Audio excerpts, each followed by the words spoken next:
Hello! Aujourd'hui, je vais vous montrer comment faire un galop arrêt sans les mains et parfaitement. Allez, c'est parti!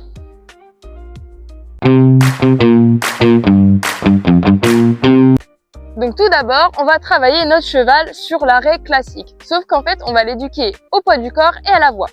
Donc, à chaque fois que je vais m'arrêter, je vais bloquer mon assiette et mes genoux et je vais actionner mes rênes. Et vous allez voir qu'au fur et à mesure, on n'aura même plus besoin de nos mains. Donc, je vais devoir choisir un code qui va définir mon arrêt. Donc, pour moi, ça sera ho. Donc, je marche, je bloque mon assiette, j'actionne mes rênes et ho. Ok. Et je récompense tout de suite. Très bien. Il ne faut pas hésiter à laisser une pause à votre cheval une fois qu'il vous a donné la bonne réponse afin qu'il assimile vraiment. J'ai donné la bonne réponse, j'ai le droit à une pause dans mon travail et en plus des bonbons. Je vais du coup répéter l'exercice plusieurs fois comme ho. Ok. Et de fil en aiguille, je vais essayer de moins me servir de mes mains. On va essayer sans les mains comme ho.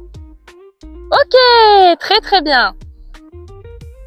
Bien sûr, il vous faudra peut-être du temps avant d'arriver à cette étape-là, mais si vous donnez la friandise au bon moment, normalement ça devrait venir très vite. Ensuite, on va venir répéter cette étape plusieurs fois au pas, comme ho. Très bien. On va venir le faire plusieurs fois, et une fois que c'est parfait au pas, on va pouvoir commencer au trot. Comme trotter. Comme ho. Ho. Ho. Comme vous le voyez, ça peut prendre du temps à venir. Mais ce qu'il faut, c'est pas lâcher votre mot. Et si jamais vous n'avez pas de réponse, on actionne direct les rênes. N'hésitez pas à revenir sur l'exercice précédent, c'est-à-dire repasser au pas, répéter encore au pas avant de passer au trot si jamais il le fait mal.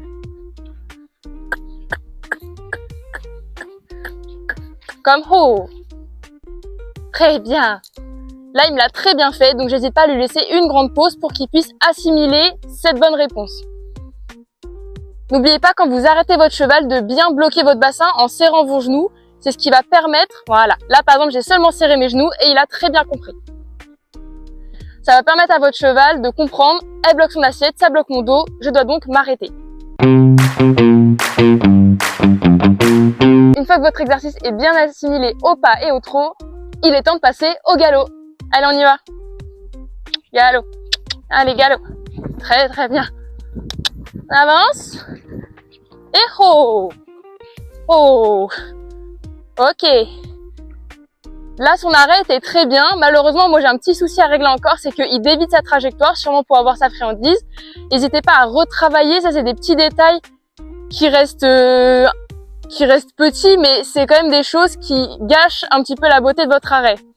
N'hésitez pas toujours à revenir sur les allures précédentes pour bien fignoler, parce que au galop, forcément, ça sera plus compliqué pour votre cheval de s'arrêter.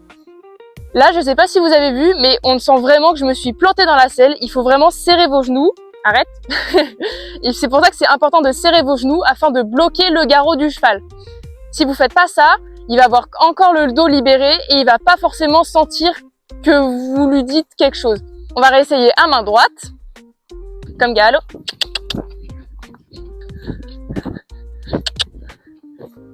Oh!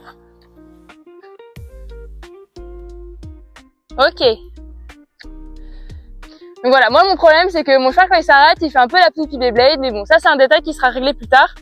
Le but étant de s'arrêter, de faire un galop arrêt. J'espère du coup que cette vidéo vous aura utile et que maintenant vous faites des galops arrêts sans les mains comme des rois. Sur ce, avec comme dame, on vous dit à bientôt pour une prochaine vidéo et je vous dis salut!